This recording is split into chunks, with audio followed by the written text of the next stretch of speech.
Nato a Milazzo nel 1887, Luigi Rizzo divenne il simbolo dell'innovazione navale grazie ai MAS, piccoli motoscafi armati siluranti. La sua fama esplose la notte tra il 9 e il 10 dicembre 1917, quando al comando del MAS 9 silurò la corazzata austro-ungarica Wien nel porto di Trieste, guadagnandosi la prima medaglia d'oro al valor militare. Ma il vero colpo decisivo arrivò il 10 giugno 1918, durante l'impresa di Premuda.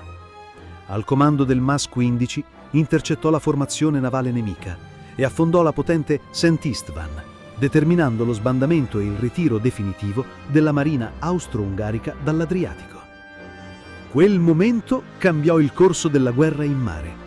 Le navi nemiche si ritirarono nei porti, cancellando ogni ambizione di supremazia navale in Adriatico.